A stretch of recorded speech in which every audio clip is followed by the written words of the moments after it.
Hello and welcome to the Power Query Jumpstarter.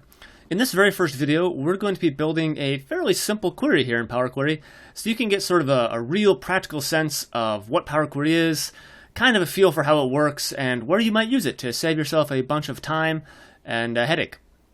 Okay, so let's start by assuming that we've got a bunch of lemonade stands, and every month in our inbox we get a report that has information about the sales for each one of those lemonade stands, and that report looks an awful lot like this guy right here.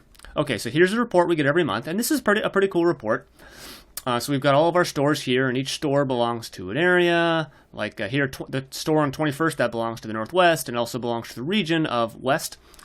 And we've got all the months here, so we could see for 21st what the sales were for July, August, September, so on and so forth. We've also got here at the very end a year-to-date sales, so that's kind of cool. And here at the bottom, we've got total sales for each month. We've also got a little, title up here, and we've got what the report number is and when it was executed. And all that stuff's fine, and this is pretty good for decision makers to look at, and they can kind of get a sense of how the stores are doing. The problem is, we want to be able to throw this data into a pivot table so that we could sort of look at it in a bunch of different ways and do a bunch of different stuff with it. But you can't do that in its current form. You're going to run into a bunch of problems. In order to throw this into a pivot table, we need to convert it into what's called a tabular form.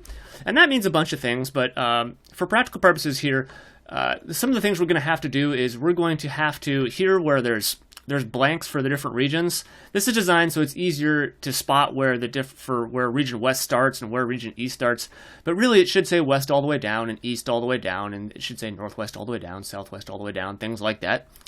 Also, we want to get rid of these first two rows because this stuff isn't really part of the data. We also want to get rid of these rows because it's not part of the data. We also don't even really want to have this row right here because that's not part of the data. We also don't want to have year-to-date because that's also not part of the data. And sort of the biggest thing we're going to have to do is to get this in proper tabular format. Here we've got one column for each month and then the total sales all the way down. What we really need is we need two columns, one which says what the month is and another one that says what the sales was for that month. So if I head back, I'm going to head back here. The finished product is actually going to look something like this. So here for the store and the Pearl, I'll tab back over here. Here's the Pearl, right? Rather than having one row and then on that row you've got a bunch of different columns for each month, we've got 12 rows for the Pearl, one for each month, and we've got the sales for that month. This is proper tabular format right here. So every month we spend about, 10 to 15 minutes taking this report that we get in our inbox and reshaping it so that it looks like this. And it's not terribly hard, it's just very time consuming, and you're also always pretty worried that you're going to make a mistake. So what we're going to do is we're going to use Power Query to define a process that makes all the changes we want to do. And when we're all done, we're going to end up with these results, and it's going to be a little faster doing it in Power Query. But what's really cool is that when we're doing it, we're defining a process. So next month, when we get the report in our inbox, we could take that process and take it so that it's pointing not at the data from this month, but the data from the month from next month. And it'll just automatically produce the results we want next month with a couple mouse clicks. So if that all seems kind of vague and wishy-washy, let's just do it, and I think it'll make a lot more sense to you. So I'm going to Alt-Tab back over here. I'm going to close this workbook. Okay, so we're back over here. We're going to do this in Power Query, so we're going to click on Power Query, our Power Query tab. We're going to get our data. So we've got a bunch of different places we could get data from. Well, we're actually going to get it from an Excel workbook, so it's from a file and from Excel workbook. Okay, now you got to navigate and find where that report is. Here's where we've saved it. Every month we save it in this folder.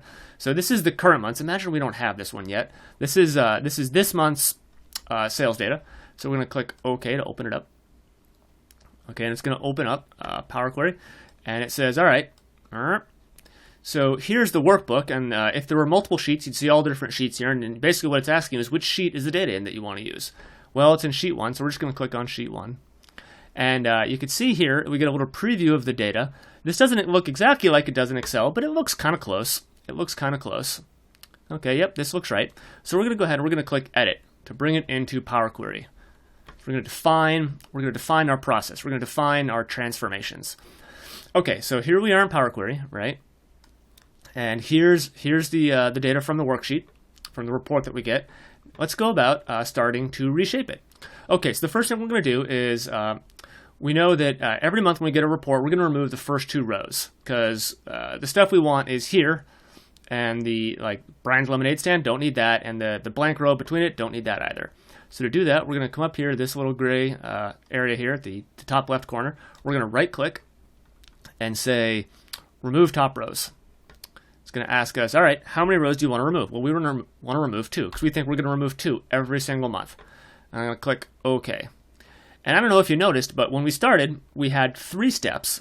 And when we just clicked remove top rows. Now we've got an extra step here. So every time we do anything, it adds a step to these applied steps. So we're defining a process. So we can go back and see what it looks like at this step. And we say, all right, that's kind of cool. Let's go to our last step. So here's where we're at right now. We've removed the top 2 rows. Okay, now we want to remove the bottom, let's start by removing the bottom 3 rows. And I'm going to do that, I'm going to come up here to the same spot, right click, and say remove bottom rows. Okay, well, let's click 3, and we're going to click OK. And that's pretty good, but after we do it, realize, okay, you know what? We didn't want those 3 rows, but we also don't want this total row here. What we really wanted to do was remove 4 rows. Hey, no big deal. We're going to come over here, and for this last step that we just defined, this last part of the process, we're going to click on the little gearbox, and it's going to say, hey, how many rows do you want to remove? Well, we put in 3 before. We're going to change that to 4. Okay, so now we've removed the bottom 4 rows. We're going to do that every single time. Okay, looking good. The next thing we want to do is the headers right now don't look correct. Right now it looks like the headers are column 1, 2, 3, 4, 5.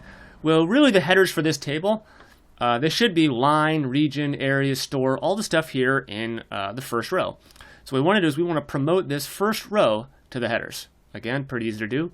Right click, use first row as headers, click. Much better. Okay, good. Great. So the next thing we want to do is, if you remember, here's where we've got all these blanks. It calls blanks nulls here in Power Query. We want west to go all the way down through these nulls and east to go all the way down through these nulls. That's called filling down. That's pretty easy to do. We're going to right click up here, go down to fill, and fill down. Click. Boom. So here's what it looked like before. Bunch of blanks or nulls.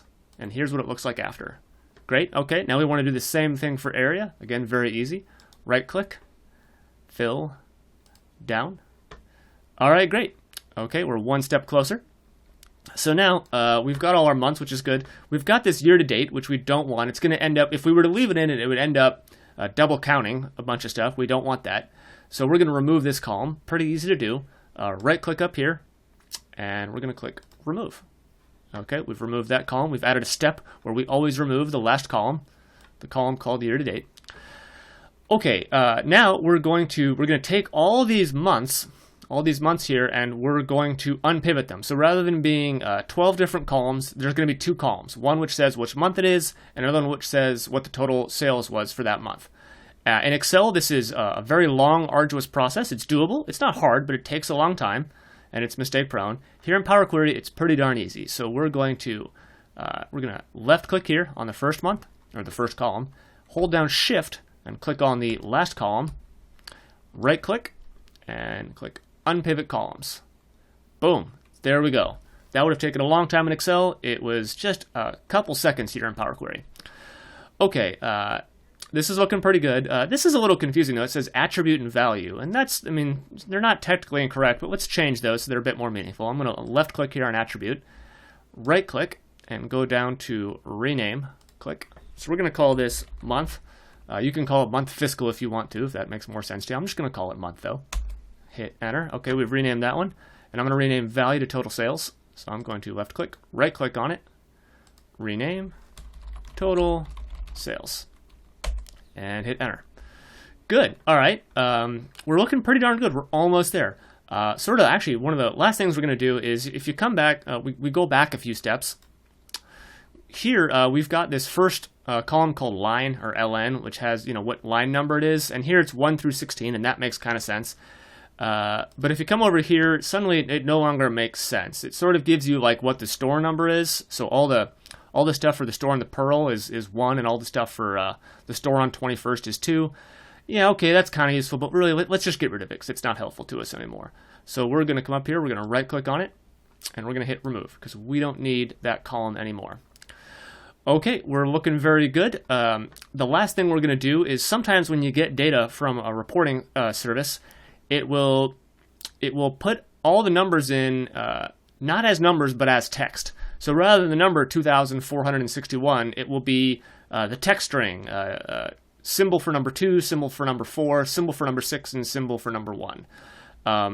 If that didn't make sense, don't worry about it. What you always want to do is when you've got a column that looks like it's numeric, the last thing you do before you load it is you want to change it to make sure that it's a number. So we're gonna right click up here on total sales.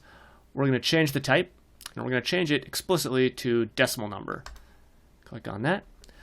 Okay, we're looking pretty good here. The very last thing I'm going to do is I'm going to change the name of this query. Because right now the query is just called Sheet 1, and that's not a very good meaningful name. So I'm just going to highlight this and type in QRY for query and report to tabular. Whatever you want to call it is just fine. I'm going to call it report to tabular, so I know what it is when I'm looking at it. Okay, looking good. So we've defined our process here. We take the data from the workbook and we apply all these different steps to it. And so now that we're done, what we want to do is we want to take this and load it back to Excel. Well, that's pretty easy. We're just going to click on Close and Load. So I'm going to left click on Close and Load. And it's going to pull the data in right there. Hey, look, great. This is exactly what I want. So if I come over here to what I did manually by hand every month, well, it looks an awful lot, in fact, almost identical to what we were able to do in Power Query in about half the time. Okay, well, that's pretty cool. We saved ourselves 5 minutes there, and that's nice. Where we really save ourselves a lot of time is next month. So imagine it's a month from now, and we get the new report in our inbox. So rather than spending 15 minutes to do the whole thing by hand, or about 7 minutes to do it all in Power Query all over again, what we're going to do is we're going to harness the fact that we defined a process last month, and we're going to just repoint that process at the new data. So I'm going to click here. If you don't see workbook queries here, you're going to want to click somewhere on the query. Also, you can head over to Power Query and Show Pane. So here's the query that we defined, the process that we defined.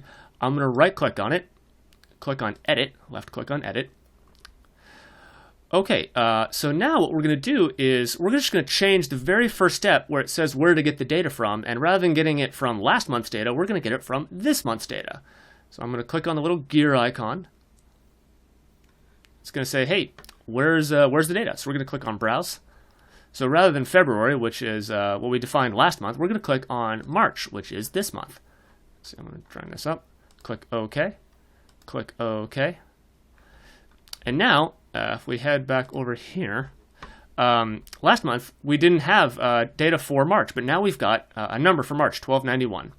So if we go ahead and we're going to hit Close and Load again, and whoop, there you go. Now we've got all the data for the current month. And rather than taking us 7 minutes, that would probably take us about 20 seconds. So now we're saving ourselves a lot of time. Okay, well, that's it for this video. In future videos, we're going to go into a lot more detail of all the different things you could do with Power Query, but hopefully this gives you a good introduction to the tool and sort of how it works. Well, thank you again for watching, and I hope to see you next video.